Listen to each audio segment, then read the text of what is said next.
Book TV selections from Miami's Book Fair International continues with Desire of the Everlasting Hills. This is the third book in author Thomas Cahill's series called Hinges of History. The other two are How the Irish Saved Civilization and The Gifts of the Jews. His latest describes the world and times in which Jesus of Nazareth lived. He talked about it for about 45 minutes.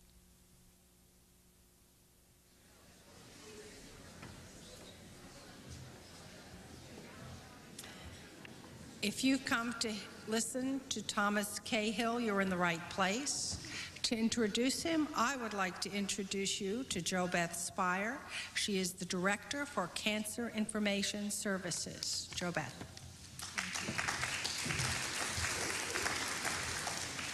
Good afternoon. I was thrilled when I found out that I was going to get to introduce Thomas Cahill. He's the author, as most of you probably know, of the Hinges of History series, which includes, the first one was How the Irish Saved Civilization, the second was The Gift of the Jews, and the most recent is Desire of the Everlasting Hills. In talking with Thomas Cahill, I learned that there are 4 more planned in this series, so we have a lot to look forward to, which I think is very exciting. About how the Irish saved civilization, Richard Bernstein of the New York Times said, "Charming and poetic, an entirely engaging, delectable voyage into the distant past, a small treasure." I thought it was more than a small treasure, personally, but I think that that sums it up very nicely. Here's praise for The Gifts of the Jews from the Jewish Bulletin. Thomas Cahill looks at history with the rigor of a scholar, but explains it simply with the skill of a gifted teacher. He conveys with a fresh lens a legacy so much a part of us that we scarcely recognize it. Christopher Lehman Hout of the New York Times found Desire of the Everlasting Hills divertingly instructive, imparting gratifying dimension to the beginnings of what later became known as Christianity. Most important, it makes of Jesus a still living literary presence. I agree with the book jacket statement that Thomas Cahill's most unusual skill may lie in his ability to bring to life people of a faraway world. His style is erudite, lively, and contemporary, making his books as compelling as any fictional page-turner. When I mentioned that to him, he said, "Well, I hope they're true," his book. He divides his time between New York and Rome. Although Irish, was born in New York, and all 4 of his grandparents were Irish immigrants.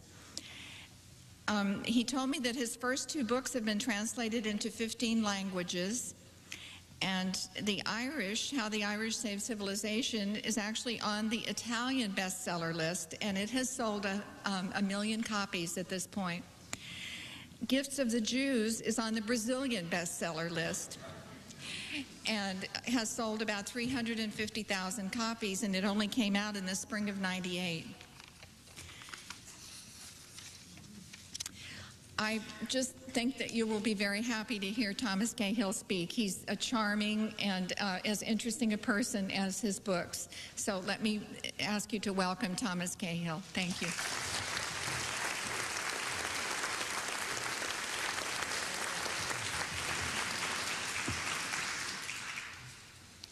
Thank you, Jo Beth, and thanks to the Miami Book Fair, this extraordinary event, for inviting me.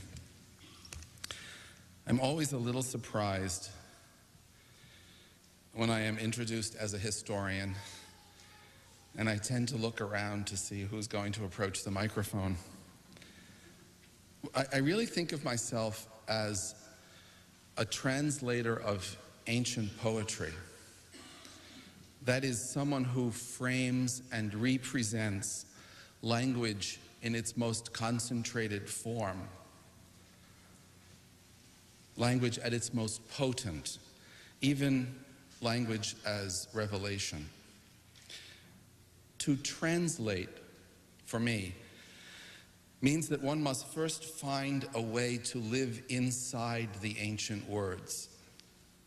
One must come to feel the meaning of the words And then one must bring these words into the present, into our contemporary tongue, so that people of the present may say, now I understand these ancient people who seemed so unlike myself. Now I can sympathize with their sorrows, laugh at their jokes, dance their dance. I first came in contact with people of ancient times when I went to a Jesuit high school in New York City and was taught to read Latin and ancient Greek. Reading the stories left behind by Ovid, Virgil, Sappho, Homer, I felt I had been given the key to the souls of dead men and women, people who had lived more than 2,000 years ago, in the case of Homer, almost 3,000 years ago. Now, the Jesuits were verbal, but not visual. Though they pointed us in the direction of words, they failed to mention the sensual delights in which the city abounded. Things to be discovered, for instance, in the great museums and concert halls, not to speak of other places that I will not mention this today. Just around the corner from my school, something they never mentioned, was the Metropolitan Museum of Art. And there in the old gallery of classical art, I saw for the first time the faint traces of paint on the classical marble statuary, and learned that the bronzes, now eyeless or without eyes, had once been fitted with lifelike irises. And there I saw an accurate model of the Parthenon, with its excited and boldly colored frieze of gods and heroes. I came to understand that ancient Greece had not been a collection of tasteful white marble statues, but a place on fire with color. I made the connection between these astonishing figures that now lived along Fifth Avenue and the brilliant colors of Homer's metaphors: the wine-dark sea, the rosy-fingered dawn. I had, without yet knowing it, put the literature in context. The labor of learning the context of a work of ancient literature can be painfully slow, like that of an archaeologist uncovering an ancient site and then with patience and care, digging gingerly, dusting carefully, examining, identifying, and finally gaining an overview. It requires logic and intuition, book knowledge, and life experience. You must bring to bear all the weapons in your arsenal, sometimes all your cleverness, and at other times as much simplicity as you can muster. But finally, having set the ancient literature in its context, you must leap into the words and find the human being. Every culture, however strange, however alien, however distant from us, has something in common with us and our experiences. The people of the past saw the world in very different ways from us. Their religions, philosophies, and worldviews were often so different from ours that they might as well have been beings from outer space. But the human body has not changed. We weep, laugh, cry, bleed just as they did. And because of this, we can find communion with them. We must acknowledge the differences in philosophy, and then we must find the similarities of feeling and make the human connection.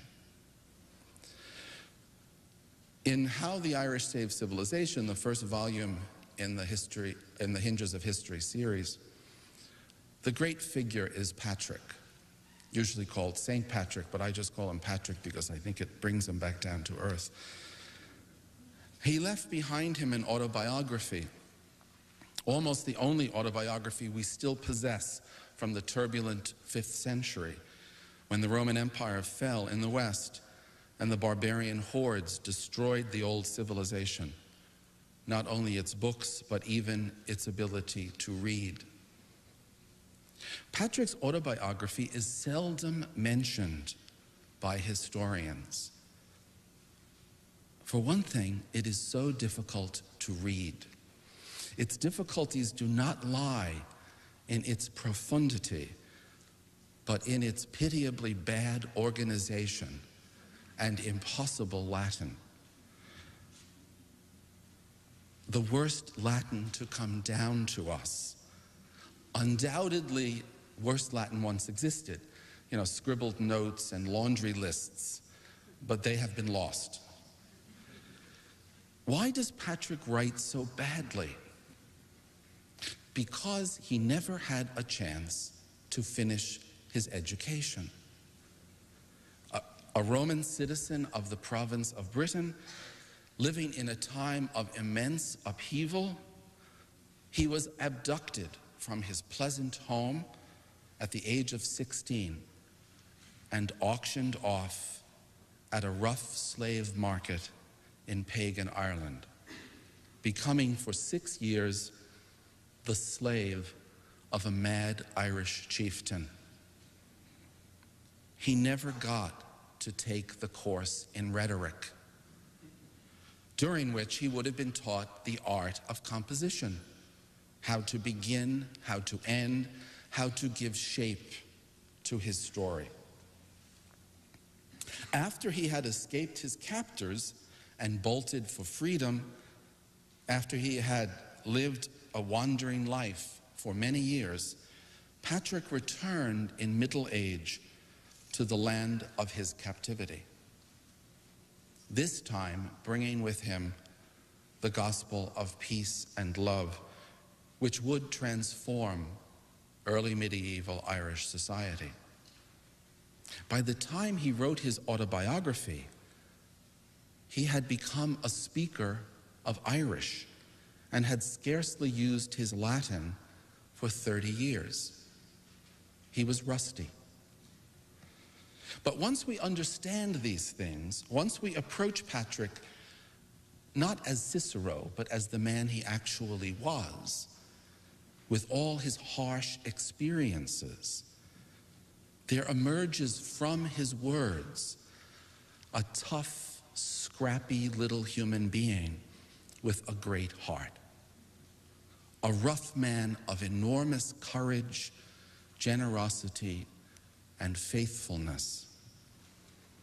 After many years of explaining to the Irish that they must give up the slave trade and the practice of human sacrifice and their insane warfare, after many years of convincing them of these new values, and after much success, he still knows that he is without security in the normal human sense.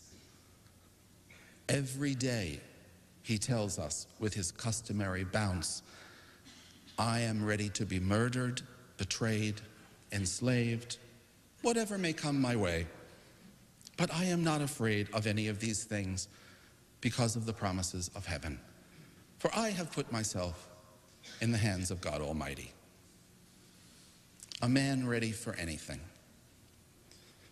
I have to tell you about Frank McCourt and the nipples. Before Angela's Ashes was ever published, I met Frank at a cocktail party not long after the publication of How the Irish Saved Civilization, and found that he was one of my readers. "Where did you get that stuff about the nipples?" said Frank. "I never heard that before."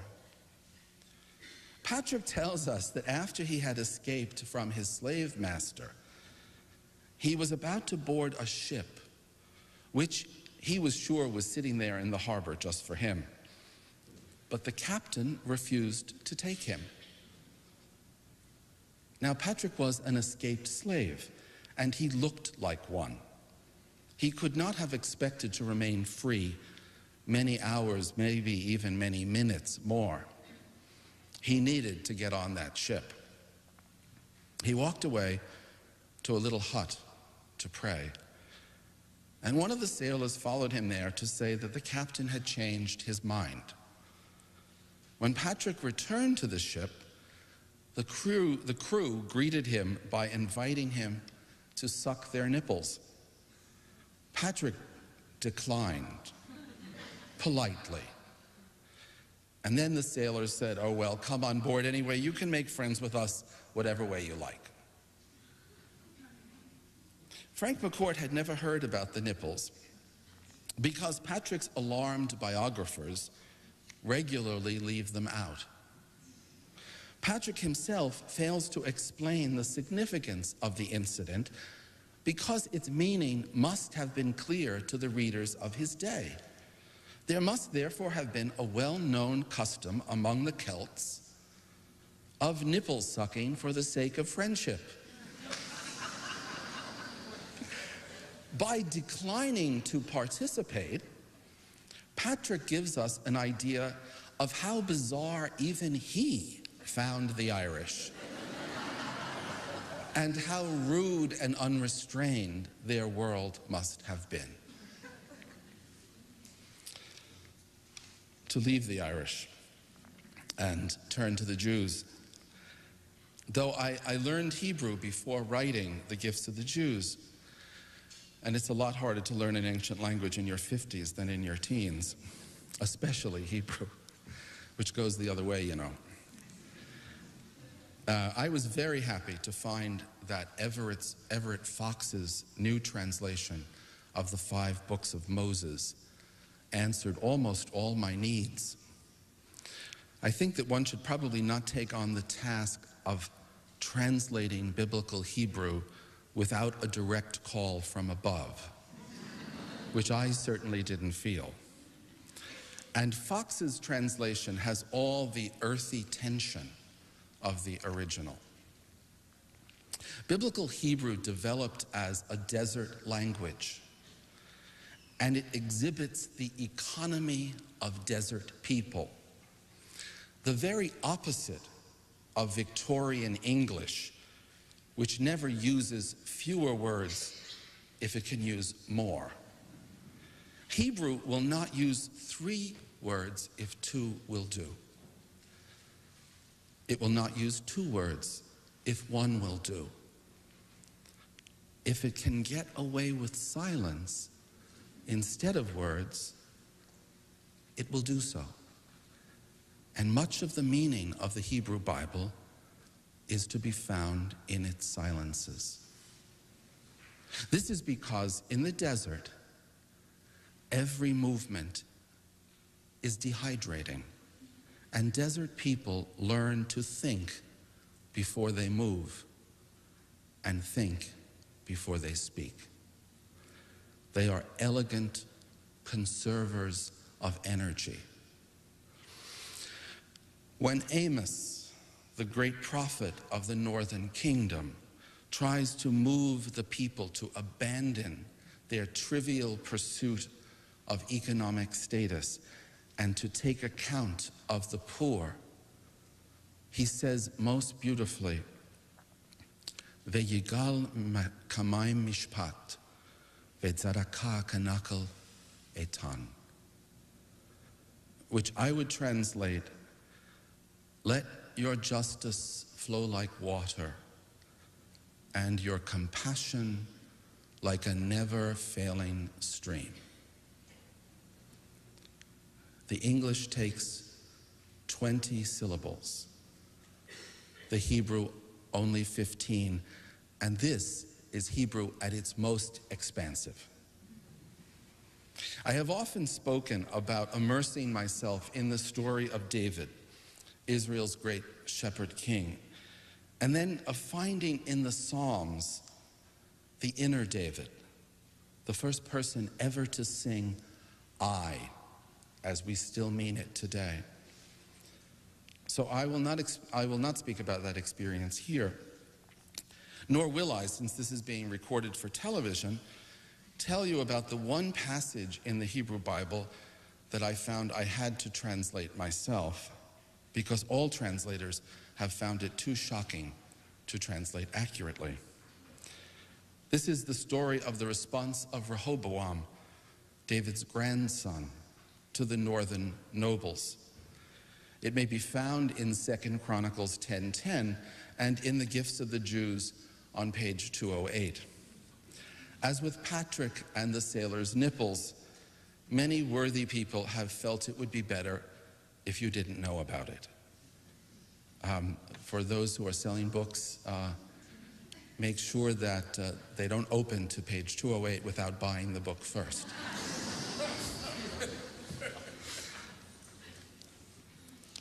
If the misplaced reverence of translators can make the people of the Bible sound as they never did in life, of no one is this truer than of Jesus, who was humorous, affectionate, and down to earth, who spoke to his friends and followers in a clear and bracing manner, was often blunt, sometimes vulgar, and always arresting. Never did he employ the dreary, self-righteous, even priggish sound that some of his admirers would wish for him. Despite the popularity of the King James Version, Jesus was not a 17th century Englishman. How weird it is that if we wish to understand the Iliad, the Odyssey, or the Aeneid, we would never think of going to a translation that is in actuality, nearly 5 centuries old. We would be more likely to want the latest translation, one that speaks to us in our language. In Mark's Gospel, the most primitive of the 4 Gospels, the first words that Jesus speaks are, "The time has come. The kingdom of God draws near." The next word is almost always translated as repent or convert, which makes Jesus sound, to us at least, like a sidewalk freak with a placard in his hands. But the word Mark uses is metanoete, which means literally in Greek, change your minds. But for the Greeks, the mind was considerably more than it is for us. It was the core of the person, the center of his being. The word we would use is heart. So in Desire of the Everlasting Hills, I have translated the Greek as open your hearts, a far cry from repent. As I insist in Desire of the Everlasting Hills, which is the latest volume in the Hinges of History series, before all else that may be said of him, Jesus was a prophet, speaking like Amos in the Jewish prophetic tradition, urging his people to tzedakah, to justice like God's justice, to the idea that compassion is not just a passing feeling or a political phrase to be used, but an abiding obligation. My object in writing these first 3 volumes of the Hinges of History and the 4 volumes yet to come is not to discover new facts or even to offer new interpretations. I always try to base myself on the broad middle consensus of contemporary scholarship, avoiding the sensational and fashionable extremes that pass so quickly into oblivion. I'd like each reader to close these books and be able to say, now I know what it would have been like to have been a slave in pagan Ireland, to have felt the passion, exultation, and remorse of David when he played his lyre and wept hot tears, to have been in the crowd that first heard Jesus, to have been his friend, to have been touched by him. And if you can say such things, if I have helped you to see these people, not just to see them, but as Shakespeare said, to see them feelingly, I will be well satisfied, and I hope you will be too. Thank you.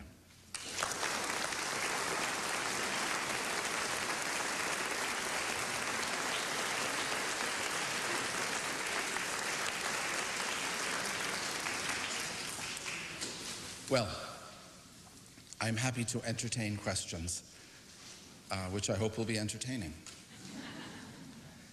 This is always a dreadful moment for the speaker when he finds out whether or not there are any questions. And it always takes the audience a minute to think, well, do I really have a question? Do I really want to do this or not? Or would I rather just sit here?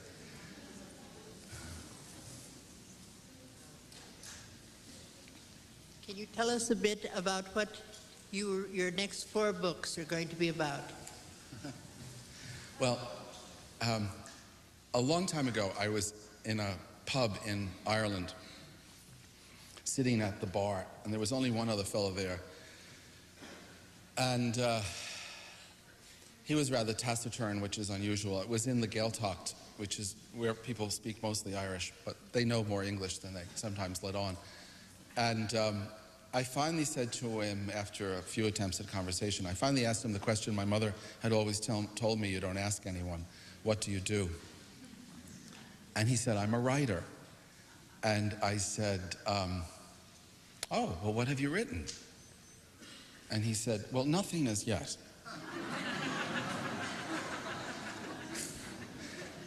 And I've always thought you shouldn't talk about what you haven't written. Also, one of the gifts of the Jews is surprise, which I'm very partial to. And I don't want people to feel that this is a series of textbooks, and once they've read one, they have an obligation to read 6 more. I want you to enjoy them. But I will tell you, because I've had finally to admit it, that the next book is about the Greeks. Because I got so many questions saying, you're not doing the Greeks. Where are the Greeks? And I said, no, they're coming. They're coming. They're next. Yes, sir. I was caught by your interesting reflections on the difference between repent and open your heart. The way in which the Hebrew language is for us, mind-wrenchingly economical. Has always fascinated me. Yeah. And the one division that is so wasteful, this endless argument for 2 centuries almost in our culture on the evolution thing. I'm sorry? The evolution thing. Oh, that. Which is, and I've tried, right, and I have tried endlessly to lay the awareness on the table that it is simply a misunderstanding of a translator's error, and I wonder if you have any extra insights to offer that the King James translators, in picking this one Hebrew word, and which was, what do you think? I can't pronounce the Hebrew word, I'm sorry. Their translation of it was day, that the world was created in 7 days. Oh. Then that seems to put into the... Well, the word in Hebrew is the normal word for day, but it doesn't mean that it necessarily a day in our sense, and obviously it can. God's it can days. mean, am I right? It can mean seasons, eras. Well, it can mean, of time there are a itself. lot of things in Hebrew that are industry. For instance, the word for hand can mean arm. The word, there's a lot of, Hebrew has a much smaller vocabulary than English. Right. English has one of the largest vocabularies of any language, The largest because known. it's been fed by two traditions, Right. German and French. 800,000 words now and growing. But I'm not sure that translating the word day differently would conclude the argument. I'm sure it wouldn't. You know, I think if people forced on themselves the awareness that what the Genesis is trying to say is simply that the universe was created in 7 periods of time, it would certainly take the edge off this argument. I should think. I wonder if you can think of another instance in which there's been so much argy-bargy, so much divisiveness. Well, that's here wasteful in our divisiveness society within now. our culture. There's been so much divisiveness over one word or one sentence or another of parts of the Bible at different times. That seems to be the one that keeps coming back to bite us. But we could probably create a nice little book on arguments over words in the Bible, and that's just one of them. Could we have somebody else? Yes. I was born Jewish, and I feel very comfortable being Jewish. I say if it was good enough for my father, it is good enough for me. But we stood at a crossroad at the time of Christianity, and I'm sorry, I couldn't quite hear. We stood at a crossroad when Christianity evolved, and I always wondered, had I been there, and we had to make a decision which way to go, to remain Jew or to move to the Christian side. I'm too lazy to go there because it's much easier for me to just say I love being Jewish. But you have been there. Can you share some of the argument of those days with us and tell us the struggle that was going in with people to decide which way to go? Well, I can't tell you which way you should go. Right, okay. And I hope you'll stay where you are. But the picture that I present in Desire of the Everlasting Hills is of Christianity, which wasn't even called Christianity at the time. The word hadn't even been thought of. I refer to it as the Jesus movement within Judaism. And that is really what it is for a very long time. As it builds its own foundations, it is one of many forms of Judaism. Judaism of the first century was much more varied than any Judaism that we have known since then. And many of the forms of Judaism that were known in the first century have long ago passed away. For instance, the form of Judaism that's probably represented in the Dead Sea Scrolls, which was probably a library of a community called the Essenes, of whom, until we found the Dead Sea Scrolls, we knew very little. We had their name and we had almost nothing else. They were almost what you might call Jewish monks. You know, they lived in the desert. They were vowed to, in effect, to poverty, chastity, and obedience. They were very unlike any form of Judaism that we have known since. That's just to give one example, and there are many in the book that give you an idea that the world, the Jewish world that Jesus entered, was a world in ferment. There were so many things going on, and it is only very gradually that these things sort themselves out, and most of these movements disappear. And what we could say is that ancient Judaism, the Judaism of the gifts of the Jews, the Judaism of the Hebrew Bible, had two children, Rabbinic Judaism and Christianity, two children that have lasted to the present, that still are with us. And because of horrible historical incidents and consequences, those two children have lost sight of their relationship. But the relationship, when you go back and trace the bloodline, so to speak, is extremely intimate. And I think for both Christians and Jews, we need to go back, not so the Jews become Christians or Christians become Jews. That's not what I'm suggesting. But we need to recognize the extreme closeness. And I think particularly Christians have to come to recognize how dependent Christianity is on Judaism. Judaism is the matrix in which Christianity was formed. And the Jesus of Desire of the Everlasting Hills and his followers are exceedingly Jewish in their concerns. And I think many people will find that of great interest. Yes, sir. Mr. Cahill, you mentioned that Patrick was an inhabitant of the former Roman province of Britannia. Were you able to more specifically find out where he was born in what's now England or Wales or Scotland? No, there's no way of knowing. We know the name of the town he was born in because he tells us the name. No, I think I'm going to forget it.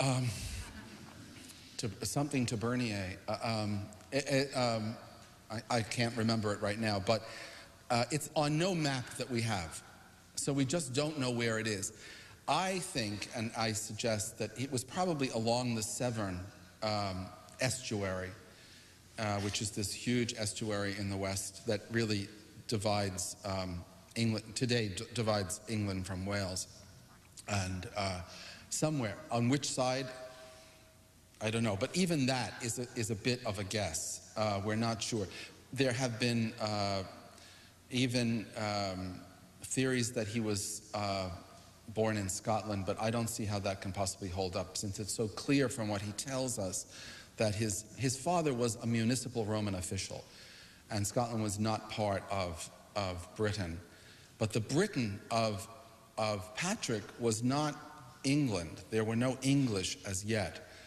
The people who would become the English were the Angles, Saxons, and Jutes, who were Germanic people still on the continent, occasionally making forays into what would one day become England. The people who inhabited England and Wales were ancestrally the people that we would today call the Welsh. They were a Celtic people like the Gauls who had been civilized, if that's the right word, by the Romans and become part of the empire. And I wish I could tell you more than that. The only way we're ever going to find out is if one day a map appears with that place on it, then we'll know where it was. Or a little, some little bit of ancient Rome that is someday uncovered, say along the Severn Valley. It says, here was such and so, or otherwise I think we're going to remain permanently in the dark. Yes, ma'am. Oh, I'm sorry. I should go back and forth. I know you may rather not answer this, but I just thought it was worth a try. Do you have a favorite translation in English of the Old or New Testament? Okay, my favorite translation of the first 5 books of the Bible, the 5 books of Moses, or the Torah, or Pentateuch, is definitely Everett Fox, and it's a contemporary translation called the 5 Books of Moses. It's wonderful. And not only is the translation wonderful, the notes are wonderful, the introductions, and it gives you a sense of the roughness and the ancientness of this language, and what it gives you a feeling for what it would have sounded like, what it does sound like even today. But that's only the first 5 books. Recently, Fox has done the 2 books of Samuel, I think. I saw a review of it, but I haven't had a chance to look at it. I'm sure it's wonderful, but I can't personally recommend it as yet. And I know he's going to keep going, but it will take him a while to get through all the books of the Hebrew Bible. And in the interim, the translation that I used by and large was, once I got past the first 5 books, was the New Jerusalem Bible, which is, I think, a very reliable translation, and it also has very good notes and introductions. It's certainly done from a Christian point of view. It would be less useful to a Jewish reader, but it's a very good translation. And then when I came to the Song of Songs, I found this wonderful new translation by the Blocks, B-L-O-C-H. It's a couple, I think. And it's much steamier than the old translations, and it's very accurate. And so I did use that. And then, as you know, there was that one little bit that I had to do myself. Yes? I'm going to ask you to become a social commentator of sorts here, but I feel fortunate that I was raised by a father who had a great sense of history and has made me a history buff, but I seem to be in the minority with people my age and younger. Just wondered if you could comment on history as a field of study and interest in modern society. Well, I think one of the problems is simply the way history is not published.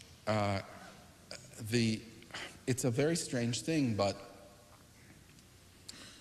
publishers, and I was once a publisher myself, do not seem to think in terms of history as a category to be published into. They have many categories, believe me, and they're always talking about them. I mean, a category, for instance, such as spirituality is a big deal. For some reason, nobody says, well, this is a history book. And if they said that, everyone would say, oh, snore. You know. But the truth is that when history is written in an accessible manner, people lap it up, and it doesn't seem to matter what part of history you're talking about, or what, you know, when Barbara Tuchman wrote A Distant Mirror about the 14th century, who knew that anybody cared about the 14th century? Well, it turned out that everyone did, because she wrote about it in such a way that you could get in there. You could find the 14th century in her book, and you could say when you closed the book, you know, I think for a little while I lived in the 14th century. What do you know? And there are, I think, many more writers who would deal in that way if they were supported by publishers. I think I have been extremely lucky, but it really has been luck to a certain extent that the first book took off in such a manner. When I first proposed the book, the publisher said, well, I told him that I had a series in mind, and the publisher said, well, that's fine, but we're not going to tell anyone that it's a series, because that will kill it. And I think it might have. I don't know. Who knows? But it really took off, and I think it took off for the same reason that Tuchman's The Distant Mirror took off. It opens up this world. Who knew that they were interested in 5th century Ireland? You know? But all of a sudden, you're there. And that's what I was trying to get at in my talk. But I'm not alone in being able to do that. I think the great roadblock is actually along Publishers Row. Yes? Yes. Thank you so much. This has been very inspiring for me, who has embarked on a historical novel for the first time. Like you, I opened, the world opened to me through ancient Greek and Latin. Now I'm working on a historical novel, and one of the important themes or aspects of it deals with women and prophecy. And I would appreciate it very much if you just, you know, tell me anything that comes into your head that might be helpful about women and prophecy. I know, you know, a little bit from the ancients. Okay. I know less about Christianity in terms of women and prophecy. So any guidance would be very appreciated. Well, I'm not sure that I can give you the kind of help that you need, but I should say that one of the great problems in dealing especially with more ancient materials is trying to bring women into the mix, because first of all, there were very few women writers. In that list of ancient authors that I gave, I mentioned Sappho, who was the only surviving classical Greek author who was a woman, and really her poems survive, only a few of them, mostly fragments, in the work of critics. Her own volumes of poetry did not survive, or her own scrolls, as they would have been at the time. We only know some of her poems because they were quoted by other critics. And it's very hard to find the material.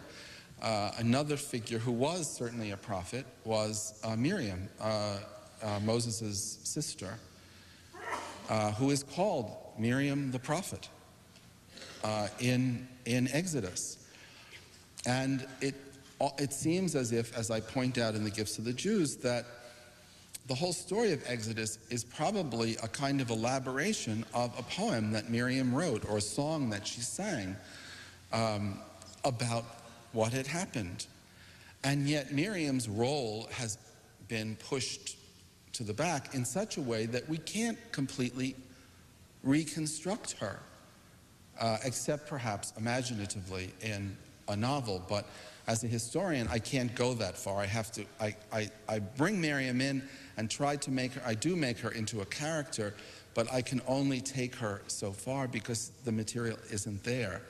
And it's of course less of a problem as we come closer to the modern period and we get more and more. And it's not just women who have been left out of history. Of course, the poor have been left out. The people who couldn't read and write have been left out. And part of the task of contemporary history is to try to bring them back, because history is not just the deeds of great men. History is what all of us make in the present, and then as we fade, it becomes history. And I think that we must find new ways to try to bring these ancient people to life. Thank you very much.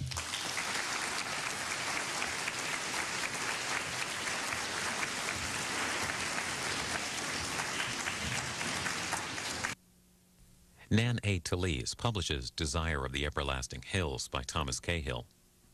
Over 250 authors took part in the Miami Book Fair International in November. Here's what some of them had to say.